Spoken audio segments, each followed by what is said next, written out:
Alright, haleluya. Wow, puji Tuhan. Nah, saudara yang kasih dalam Tuhan, haleluya. Hari ini kita akan masuk dalam pembahasan kita. Sekarang kita masuk pada pembahasan kelima dalam pembahasan kita. Mengapa orang pilihan bisa gagal? Iya kan? Karena orang yang dipilih Tuhan sebetulnya diperlengkapi Tuhan. Orang yang dipilih Tuhan sebetulnya dijaga Tuhan. Orang yang dipilih Tuhan akan dimampukan Tuhan untuk bertahan sampai kesudahannya. Karena itu Alkitab mengajarkan kepada kita, hindari soal yang bodoh. Ada pepatah yang bilang begini, banyak orang jatuh bukan karena batu besar. Orang waspada dengan batu besar. Tapi banyak orang jatuh karena kerikil-kerikil kecil. Banyak orang tidak jatuh karena musuh yang menakutkan. Tapi banyak orang jatuh dengan penjilat-penjilat yang berbahaya, saudara-saudara. Itu yang Alkitab katakan, hindari soal yang bodoh. Nah, ini yang kita mau belajar sama-sama. Buka Alkitab kita sama-sama. 2 Timotius 2 ayat 19 sampai 26. Demikian firman Tuhan. Tapi dasar yang diletakkan Allah itu firm. Jadi kalau Tuhan pilih dan panggil kita, the foundation is firm. Dasarnya itu teguh, dasarnya itu kuat. Dan materainya bukan hanya dasarnya teguh, bukan hanya foundationnya firm, tetapi juga ada materainya, ya kan? Dan materainya ialah Tuhan mengenal siapa kepunyaannya. Tuhan tahu kelemahan kita, Tuhan tahu keterbatasan kita, Tuhan tahu ketidakmampuan kita, dan Dia sediakan kuasanya, Dia sediakan Roh Kudusnya untuk memampukan kita melalui semuanya. Jelas sampai di sini? Dasarnya teguh dan materainya jelas. Tuhan mengenal kita. Makanya Yesus sebelum naik ke sorga dia bilang apa? Aku tidak meninggalkan kamu seorang diri sebagai yatim piatu. Karena Tuhan mengenal kita. Aku akan memberi seorang penolong yang akan menyertai kamu selama-lamanya.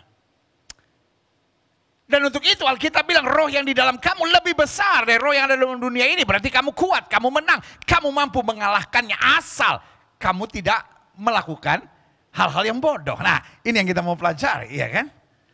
Setiap orang yang menyebut nama Tuhan hendaklah meninggalkan kejahatan. Artinya apa? Jangan munafik.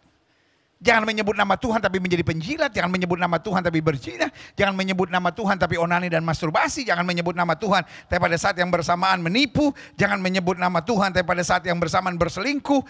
Jangan menyebut nama Tuhan tapi pada saat yang bersamaan hidup dengan judi, minum mabuk. Hidup dengan hal-hal yang daging, ya, penuh dengan keserakahan, kerakusan. Ya kan? Makanya Alkitab bilang, Tuhan mengenal setiap kepunyaannya. Tuhan mengenal siapa kepunyaannya. Dan setiap orang yang menyebut nama Tuhan, yang artinya sudah bertobat, yang sudah lahir baru, yang sudah memanggil nama Yesus, hendaklah meninggalkan kejahatan.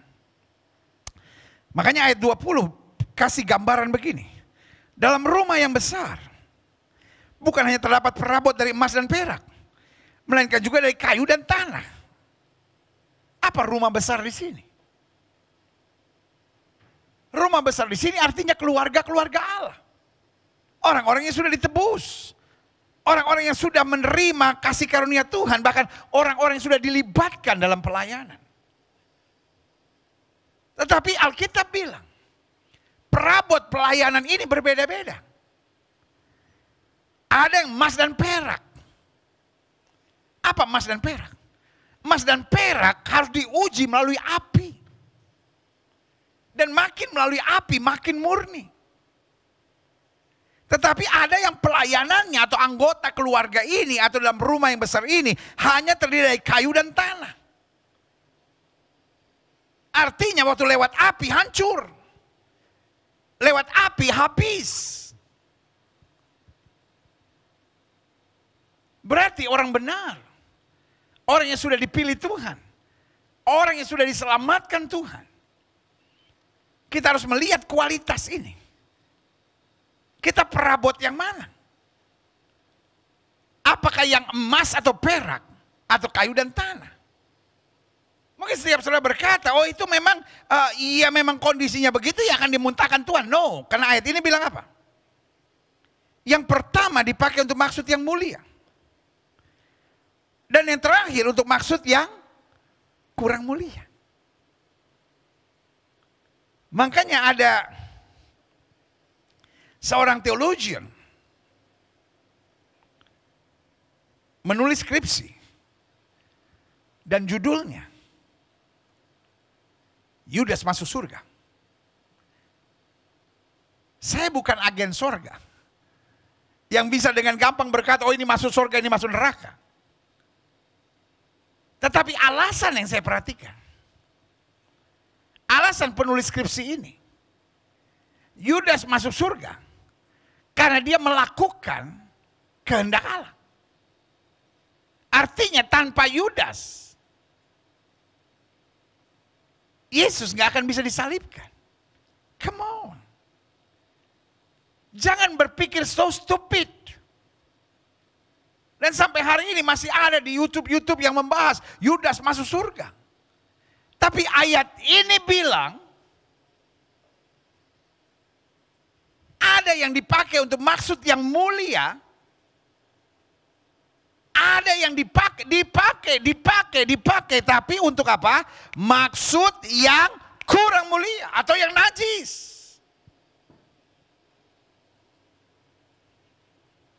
Saya mau dipakai untuk maksud yang mulia, bukan untuk maksud yang najis atau yang kurang mulia. Kita lihat selanjutnya. Saya mau saudara betul-betul ngerti firman Tuhan ini.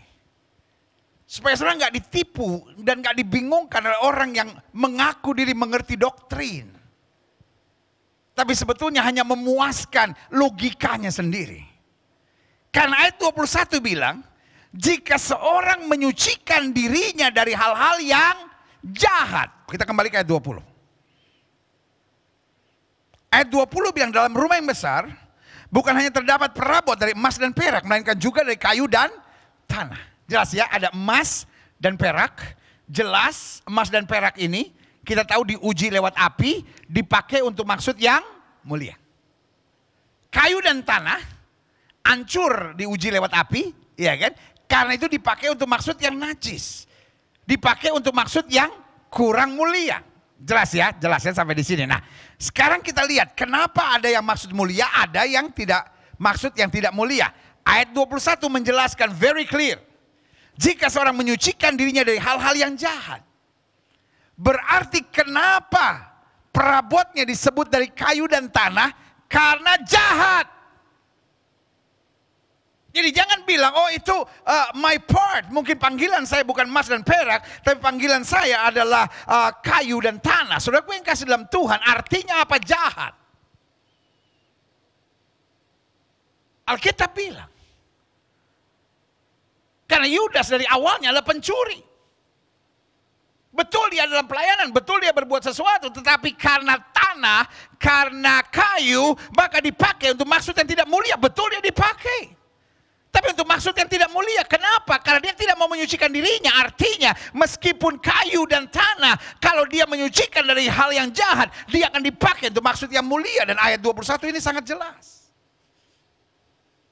Jika seorang menyucikan dirinya dari hal-hal yang jahat, ia akan menjadi perabot rumah untuk maksud yang mulia. Jadi tanah dan kayu ini dipakai Tuhan. Tetapi dengan tetap melakukan yang jahat. Ngeri. Ada orang yang pelayanan-pelayanan tapi tetap berzina. Ada orang yang pelayanan-pelayanan tapi tetap penuh kebencian. Ada orang yang pelayanan-pelayanan tapi kerjaannya nyerang orang. Ada yang pelayanan-pelayanan tapi roh di dalamnya, roh perpecahan, roh adu domba, roh kesombongan, merasa diri angkuh yang paling hebat. Saudaraku yang kasih dalam Tuhan, ada roh Lucifer di dalam diri saudara. Saya mengasihi saudara. Saya bukan seorang hamba Tuhan yang berkhotbah untuk nyenang-nyenangin hati saudara. Tetapi saya seorang hamba Tuhan yang bicara sederhana, tetapi akan bicara jujur dengan saudara. Kenapa saya mau hidup sudah diubahkan Tuhan. Apalagi hari ini kita akan menerima tubuh dan darah Kristus. Ayat ini bilang, jika seorang menyucikan dirinya dari hal-hal yang jahat, ia akan menjadi perabot rumah untuk maksud yang mulia. Ia dikuduskan, bukan jadi hebat, tapi dipandang layak untuk dipakai tuannya dan disediakan untuk setiap pekerjaan yang mulia. Siapa? Yang kayu dan tanah tadi tapi menyucikan diri dari yang jahat. Nah, apa yang dimaksud jahat? Ayat 22 jelas. Sebab itu jauhilah nafsu orang muda. Nah, ini yang dimaksud menyucikan diri dari hal-hal yang jahat. Kejarlah keadilan. Kejarlah kesetiaan. Kejarlah kasih. Kejarlah damai bersama-sama dengan mereka yang berseru kepada Tuhan dengan hati yang murni. Jadi ada yang menyebut nama Tuhan atau berseru kepada Tuhan tapi dengan hati yang busuk. Dengan hati yang curang, dengan hati yang munafik. Tapi Tuhan mau kita menyucikan diri. Supaya kita dipakai untuk pekerjaan yang mulia. Ayat 23. Hindarilah soal yang dicari-cari. Nah ini. Kenapa kita akhirnya dipakai untuk maksud yang tidak mulia? Kenapa kita diibaratkan hanya seperti kayu dan tanah? Karena kita suka mencari soal yang dicari-cari. Kita cari kekurangan orang, kita cari kesalahan orang. Supaya kita kelihatan hebat. Kita serang orang, kita adu domba satu sama lainnya. Kita ngejelekin orang. Ini yang Alkitab bilang, hindari soal yang dicari-cari. Yang bodoh dan tidak layak. Jadi ada 3 di sini. Soal yang dicari-cari.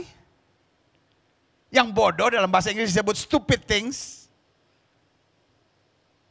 Memang bahasa Inggris nggak semuanya bisa diterjemahkan langsung. Stupid things itu hal-hal yang sia-sia gitu. Ya kan bahasa Inggris terjemahannya nggak bisa langsung. Misalnya, ya kan, deadline itu bukan garis mati kan, Bluetooth, bukan garis biru kan, iya kan, jelas kan sampai di sini. Stupid things. Dalam Alkitab diterjemahkan langsung jadi kesannya. Hal-hal yang bodoh. Tapi stupid things kadang-kala hal-hal yang dicari-cari gitu, hal-hal yang dibesar-besarkan gitu ya kan. Dan yang tidak layak. Jadi hal yang dicari-cari yang bodoh dan tidak layak. Engkau tahu bahwa soal-soal itu ujung-ujungnya hasilnya menimbulkan pertengkaran. Terjemahan aslinya bilang menciptakan persaingan dan kompetisi. Tuhan tidak mencari siapa yang lebih hebat. Tuhan tidak mencari siapa yang lebih jago. Serving God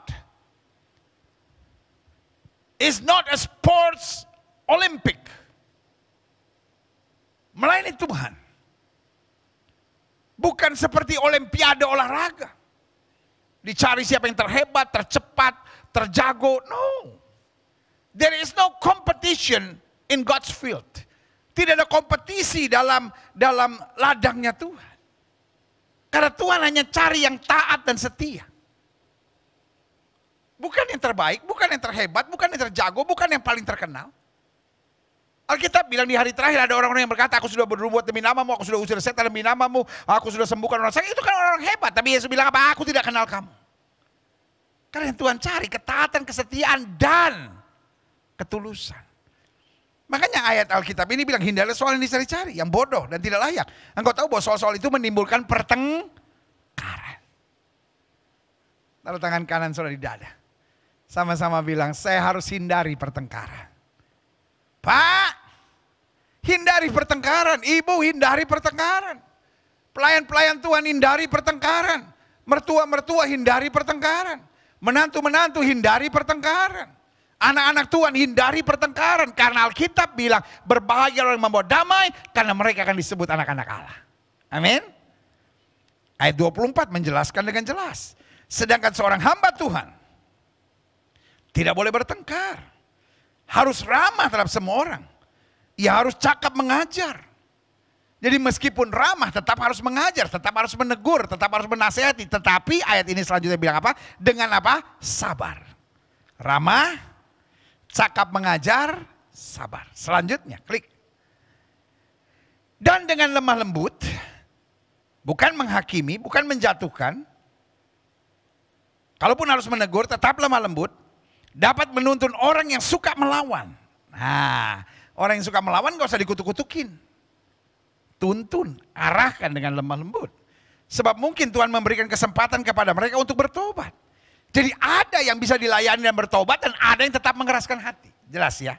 Karena ayat ini pakai kata mungkin.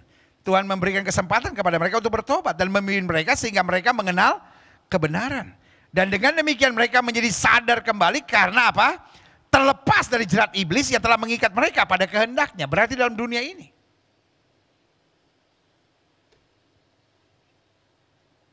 Sesuai dengan firman Tuhan ini jelas. Ada orang-orang yang terikat dengan jerat iblis. Dan orang yang terikat dengan jerat iblis ciri-cirinya selalu memancing keributan.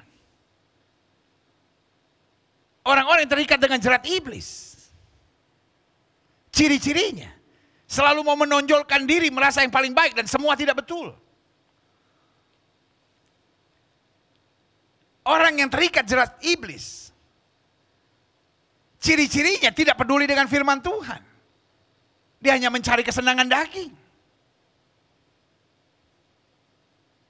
Ciri-ciri orang yang terjerat iblis adalah hidup munafik.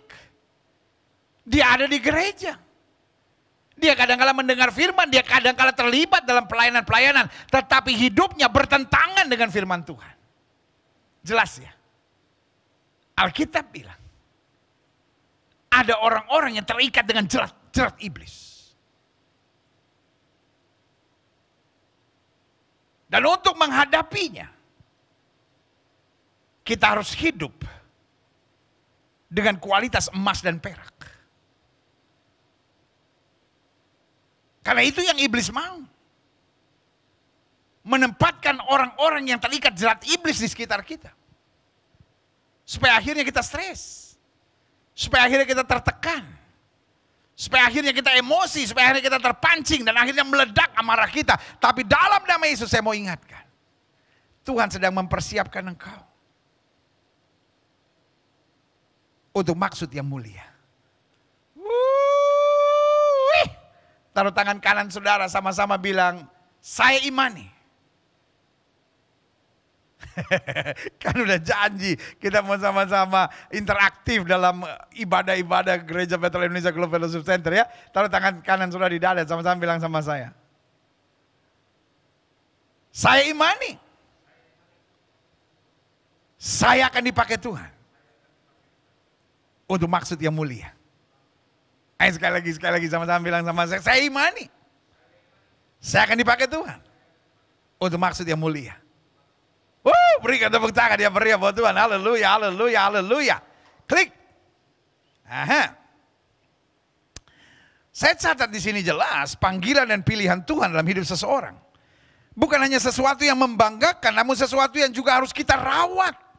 Yang kemudian perlu dipoles terus-menerus. Orang-orang yang suka otomotif misalnya. Waduh. Motor dipoles terus. Kasih otosol, gosok sana supaya sling. Sampai istrinya bilang, ya ampun motor dielus-elus setiap hari, gua gak pernah dipeluk. Masa ibu cemburu sama motor? Tapi Pak, masa elus-elus motor bisa 2 jam? Manggil istri, gendut sini. Darah Yesus, dosa lu. Anak-anak Tuhan Yesus. Dia romantis sama istrinya dan romantis sama suaminya. Amin.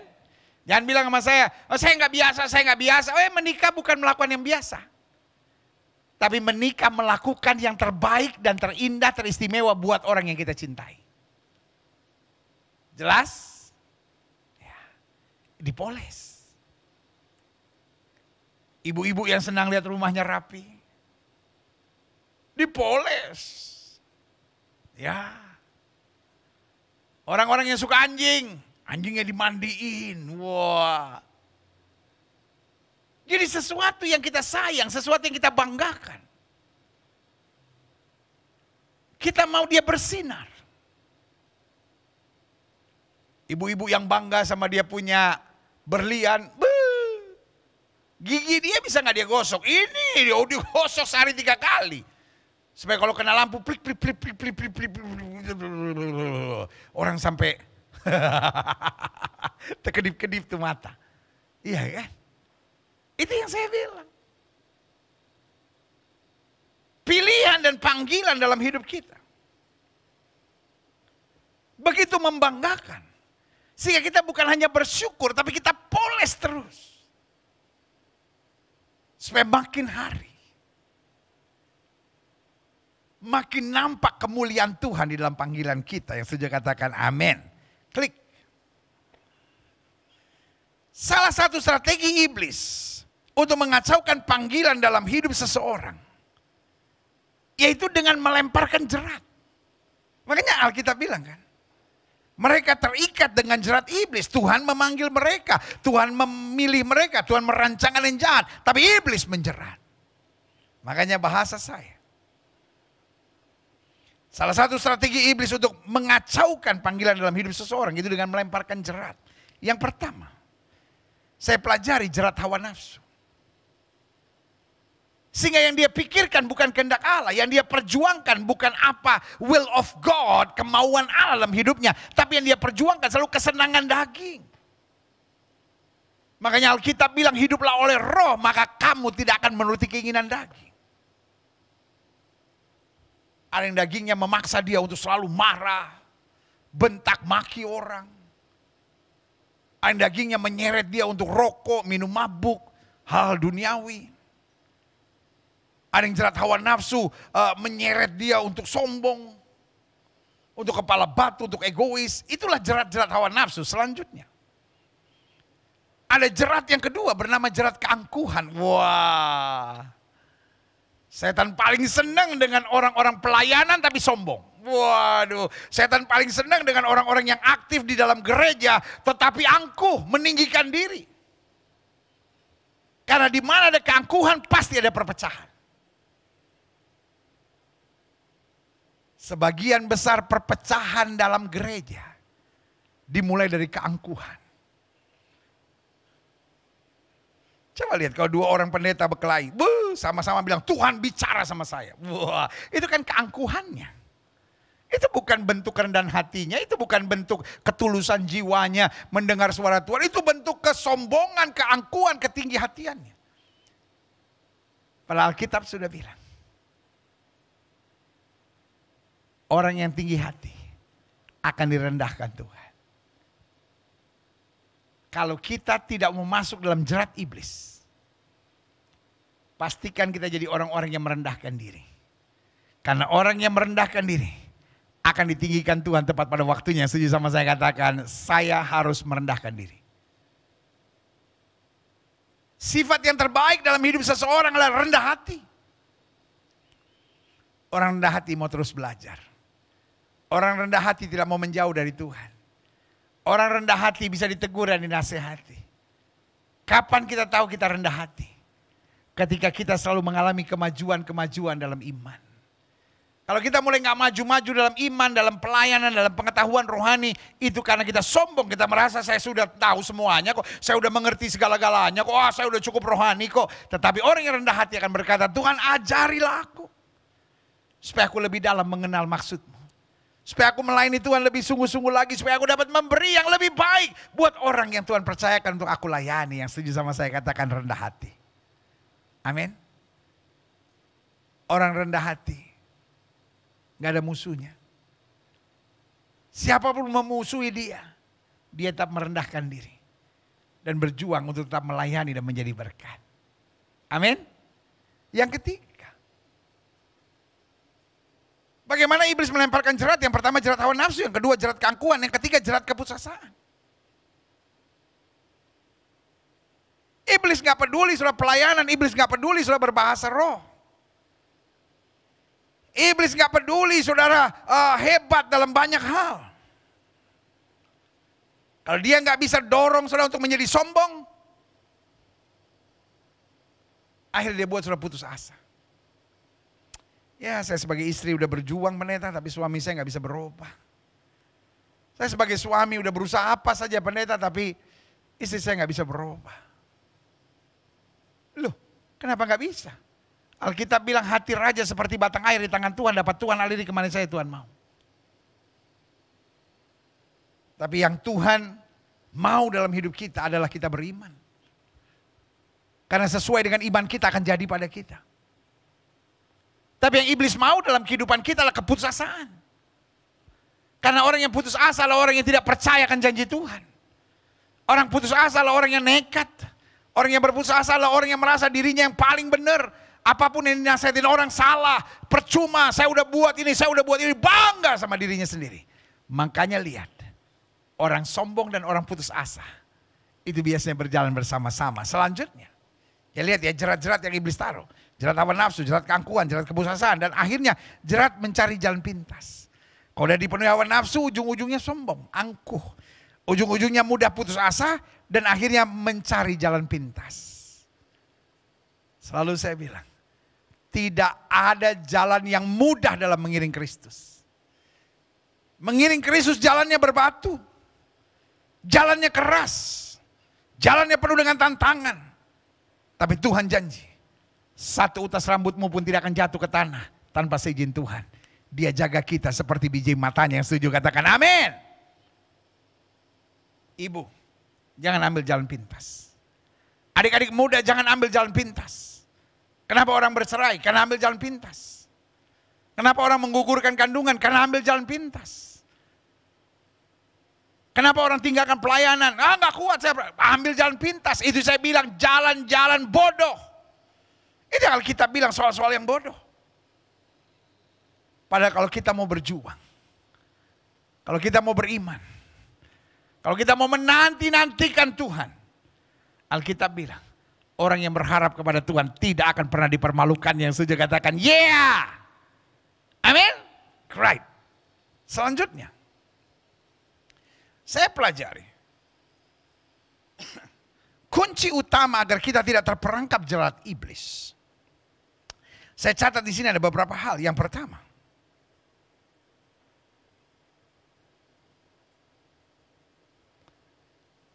hindarilah soal yang dicari-cari. Jelas ya. Ayat yang ke-23 ini merupakan kunci utama bagaimana kita tidak masuk dalam jerat iblis. Hindarilah soal yang dicari-cari, yang bodoh dan tidak layak. Engkau tahu bahwa soal-soal itu menimbulkan pertengkaran, menimbulkan kejengkelan, menimbulkan persaingan dalam hidupmu dan membuat engkau merasa diri yang paling hebat, paling benar dan semua yang salah. Jelas ya. Coba saudara lihat. Akar segala persoalan selalu begitu. Kita merasa yang paling benar, kita merasa yang paling hebat, semua salah. Saya udah berkorban, saya udah begini, akhirnya playing victim. Akhirnya merasa, oh ya saya udah korban segala-galanya, istri saya nggak benar, suami saya nggak benar. Saudaraku yang kasih dalam Tuhan, ngaca. Karena mengungkit-ungkit kebaikan kita. Itu juga bagian dari soal yang dicari-cari yang bodoh dan tidak layak. Klik. Saya catat selanjutnya. Apa saja sebenarnya yang termasuk soal yang kata Alkitab bilang dicari-cari dan bodoh. Kalau Alkitab bilang ini soal yang dicari-cari dan bodoh, apa maksudnya? Yang pertama saya pelajari. Kecewa dengan situasi yang tidak kita harapkan. Hello? Kita ini hanya hamba. Lalu kita dengan angkuh dan sombongnya kecewa dan bilang, kenapa ini begini, kenapa ini begini, kenapa ini begini, hello. Tuhan marah sama Ayub. Tuhan bilang, waktu aku menciptakan langit dan bumi, where are you?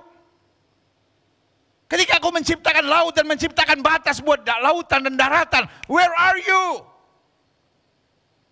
Kenapa kamu sombong dan merasa, oh semuanya harus benar dalam hidupku, karena aku melakukan yang benar, saudaraku. Apa soal yang bodoh dan dicari-cari? Yaitu kecewa dengan situasi yang tidak kita harapkan. Sebagai hamba Allah saya hanya mau ingatkan. Kenapa engkau harus kecewa? Emang engkau sudah tahu kenapa Tuhan izinkan ini terjadi? Kita ini banyak hal yang kita belum mengerti. Jangan sok tahu, jangan sok pintar, jangan sok jago. Mari kita belajar taat, mari kita belajar semangat, mari kita belajar berpikir positif, mari kita hidup dengan iman. Untuk hal-hal yang tidak saya mengerti, saya duduk di bawah kaki Tuhan, saya membiarkan Roh Kudus mengajar saya, sampai akhirnya saya tiba pada pemahaman dan pengertian bahwa tidak pernah sekalipun orang yang berharap kepada Tuhan dipermalukannya. Kecewa. Untuk hal-hal yang tidak kita mengerti, untuk hal-hal yang tidak kita harapkan. Saya beri nama, itu adalah tindakan yang bodoh dan soal yang dicari-cari. Yang kedua, apa sebenarnya termasuk soal yang dicari-cari dan bodoh?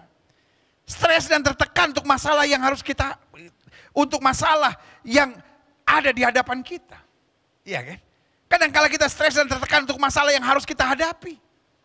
Sebagai hamba Allah, saya hanya mau ingatkan buat saudara. We are not living in Eden yet. Alkitab berkata, seluruh dunia harus menanggung hal yang sama. Semua kita menghadapi masalah. Amin. Terus kenapa kita stres dan tertekan? Kenapa kita nggak belajar? Kenapa kita nggak meminta tuntunan Tuhan? Dan orang stres biasanya inginnya dimengerti. Orang tertekan inginnya semua orang mengerti dia.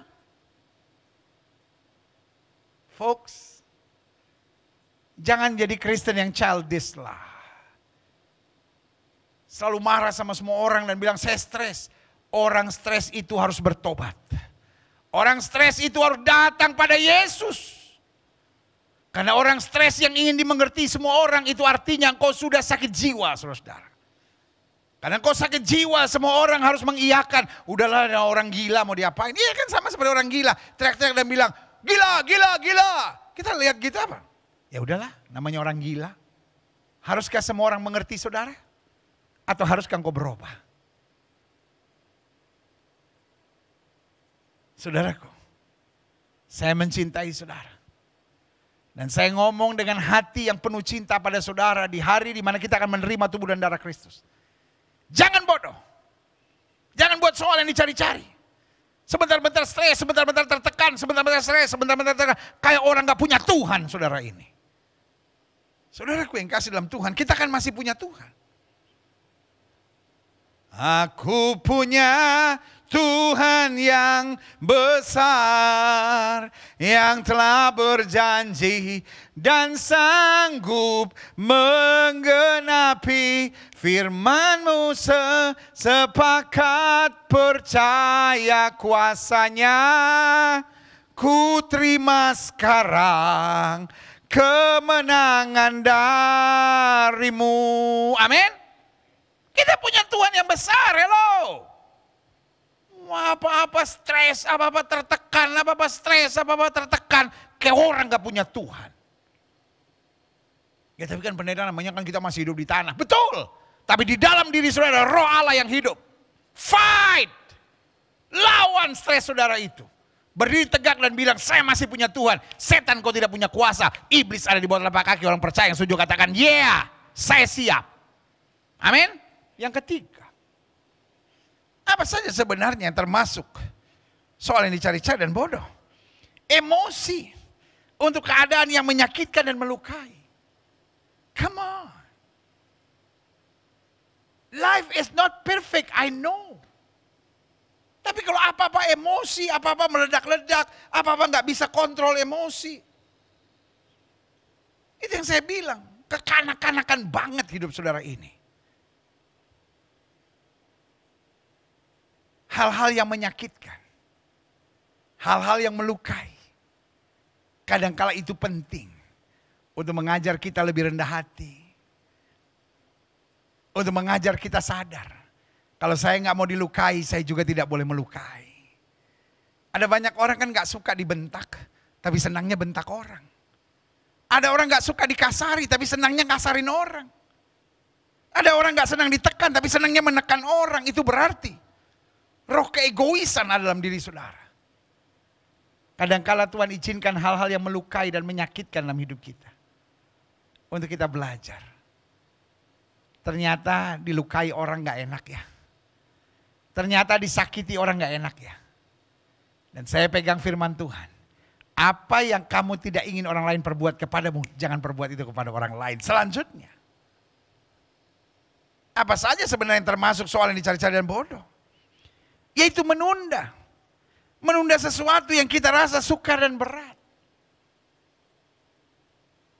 Penundaan adalah awal dari berbagai kegagalan. Biasanya penundaan. Itu tanda kita tidak yakin kuasa Tuhan. Penundaan bukti bahwa kita malas. Penundaan adalah keadaan di mana kita tertipu oleh setan.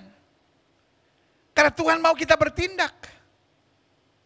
Tuhan mau kita berjuang. Tuhan mau kita memulai. Alkitab berkata pemalas itu hanya berputar pada engselnya. Orang-orang malas senangnya menunda. Orang-orang malas melihat makanan dan tidak bisa memasukkan ke dalam mulutnya. Artinya apa? Selalu yang ada dalam penundaan. Oh, saya mau bertobat tapi nanti. Saya mau mulai baca Alkitab sampai selesai tapi nanti. Saya mau jadi suami yang baik tapi nanti. Saya mau tinggalkan rokok tapi nanti. Saya mau tinggalkan judi tapi nanti. Hari ini Alkitab bilang, kalau kamu dengarkan suara Tuhan, jangan keraskan hati. Jangan tunda. Amin. Saudara yang mau berhenti rokok sekarang. Saudara yang mau berhenti berselingkuh sekarang. Saudara yang mau berhenti jadi homoseks, jadi lesbian, lakukan sekarang. Saudara yang mau buang semua obat-obat terlarang, saudara lakukan sekarang. Saudara yang mau bakar jimat, keris-keris saudara, kepercayaan-kepercayaan pada kuasa kegelapan, buat sekarang. Karena saya mengerti betul. Penundaan adalah cara iblis. Untuk kita tidak melakukan apa yang sebenarnya Tuhan mau dalam hidup kita. Jadi jelas, saya jumpai minimal ada 4 hal yang saya sebut soal yang dicari-cari dan bodoh. Yang pertama kecewa dengan situasi yang tidak kita harapkan. Karena seringkali situasi yang kita tidak harapkan adalah tuntunan Tuhan untuk kita melihat kemuliaan Tuhan dinyatakan. Yang kedua, stres dan tertekan untuk masalah yang harus dihadapi dalam hidup kita. Kenapa perlu stres? Kita tidak sendiri kok. Kita berjalan bersama Tuhan dan dengan Yesus kita cakap menanggung segala perkara. Yang ketiga, emosi untuk keadaan yang menyakitkan dan melukai. Padahal Tuhan mengajar kita untuk menguasai diri. Alkitab berkata kuasai diri jadi tenang supaya kamu dapat berdoa. Alkitab berkata orang yang dapat menguasai diri, dia seperti pahlawan yang merebut sebuah kota. Iya kan? Dan yang keempat, apa saja yang sebenarnya termasuk hal ini dicari-cari dan bodoh? Yaitu menunda. Karena kita rasa sukar, kita rasa berat, kita tunda. Penundaan hanya penumpukan. Orang yang menunda-nunda ujung-ujungnya pasti akan tertekan sendiri. Adik-adik muda jangan suka menunda. Ibu-ibu jangan suka menunda. Pelayan-pelayan Tuhan jangan suka menunda. Bapak-bapak jangan suka menunda. Pengusaha-pengusaha jangan suka menunda. Banyak orang gak pernah berhasil dalam hidupnya karena apa? Apa saja dia tunda dalam hidupnya. Bangun pagi juga gitu. Bangun ntar siangan dikit kesiangan. Tetapi orang yang responsif adalah orang yang selalu melihat kemuliaan Tuhan. Itu juga katakan amin. Selanjutnya saya pelajari, klik. Aha. Orang pilihan Tuhan, mari menghindari pertengkaran. Bukan sibuk dengan soal-soal yang bodoh dan tidak penting kata Alkitab. Iya kan? Dicari-cari. Orang pilihan Tuhan harus membawa damai. Bagaimana kita bisa menghindari pertengkaran, melepaskan diri dari soal-soal yang bodoh dan sia-sia. Yang pertama, dengan belajar menguasai diri. Hari ini waktu kita terima perjamuan suci. Perjamuan suci adalah pelajaran. Ada banyak orang berkata, oh kalau saya terima perjamuan suci, saya mendapatkan mujizat. Amin, saya percaya. Tetapi kalau hidup kita nggak mau berubah, hidup kita tetap liar, hidup kita tetap tidak mau menguasai diri, maka yang terjadi adalah hidup kita hancur.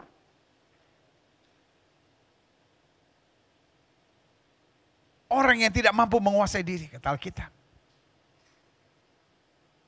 seperti kota yang roboh temboknya. Pada zaman itu, tembok adalah melambangkan penjagaan. Kota yang ada temboknya adalah kota yang aman. Tapi kalau temboknya roboh berarti musuh dapat menyerang kapan saja dia mau. Itulah orang yang tidak bisa menguasai diri. Saya mengerti kadang-kadang kau betul-betul cinta Tuhan. Saya mengerti kadang-kala engkau betul-betul senang untuk bergaul dengan firman. Tapi kadang-kala persoalanmu hanya kurang menguasai diri. Hari ini waktu kita terima tubuh dan darah Kristus, pastikan kita berkata, Tuhan, ajar aku menguasai diri. Aku orang yang sudah dipilih Tuhan.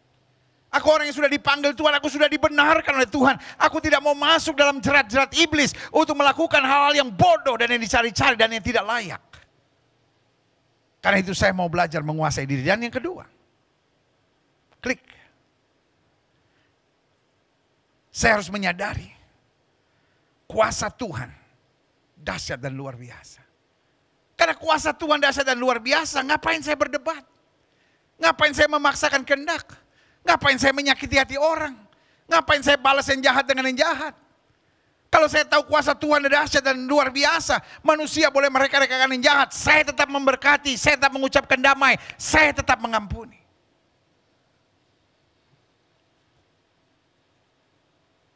Folks,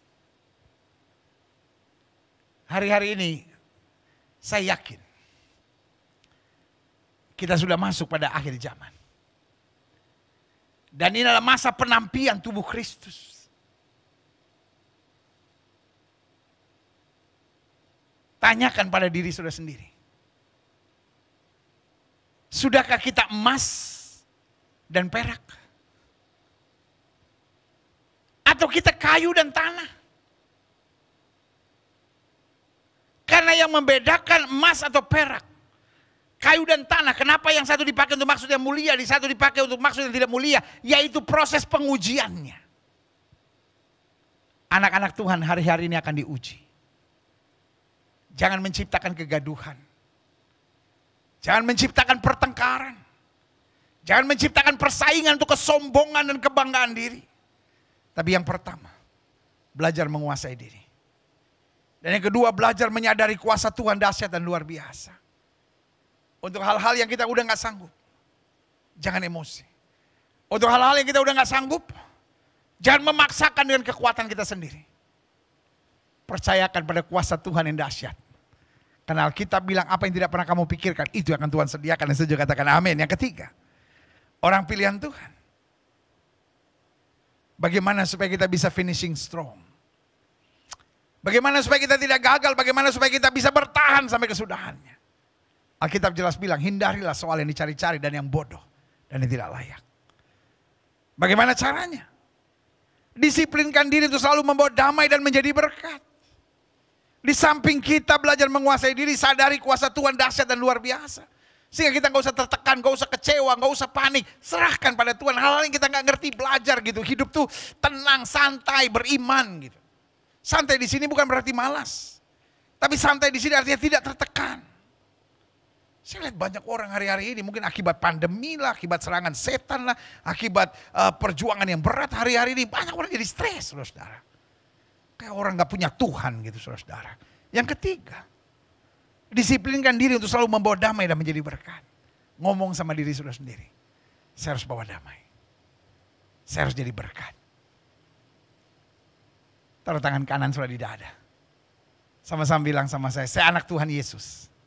Ayo, semangat. Ayo yang di rumah semua. Sama-sama bilang, saya anak Tuhan Yesus. Saya tidak boleh bikin malu nama Tuhan.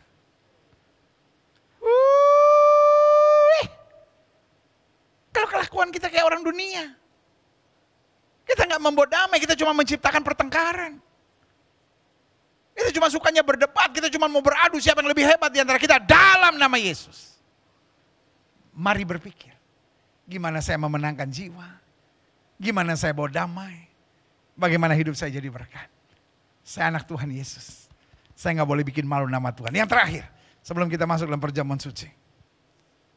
Orang pilihan Tuhan. Mari menghindari pertengkaran. Mari menghindari soal yang dicari-cari yang bodoh dan yang tidak layak. Dengan selalu mendekatkan diri pada firman dan tuntunan Roh Kudus. Oh haleluya, ini yang paling penting. I know this is very basic. Tetapi kalau basicnya nggak benar, maka jalannya juga penuh kehancuran. Tapi seberapa berat pun tantangannya. Tapi kalau kita tetap mendekatkan diri pada firman dan tuntunan Roh Kudus. Karena Alkitab saya kan bilang, kalau kamu tinggal dalam aku dan firmanmu tinggal dalam kamu, maka minta apa saja, aku akan menyediakan bagimu. Dan kalau Roh Kudus menuntun kita, Alkitab berkata, Roh Kudus memeteraikan kita untuk kita mendapatkan seluruh yang Tuhan janjikan buat kita. Saudaraku yang kasih dalam Tuhan, kita siapkan hati dan pikiran kita untuk masuk dalam tubuh dan darah Kristus. Karena saya percaya betul, lewat tubuh dan darah Kristus, sesuatu yang baik akan Tuhan sediakan buat kita.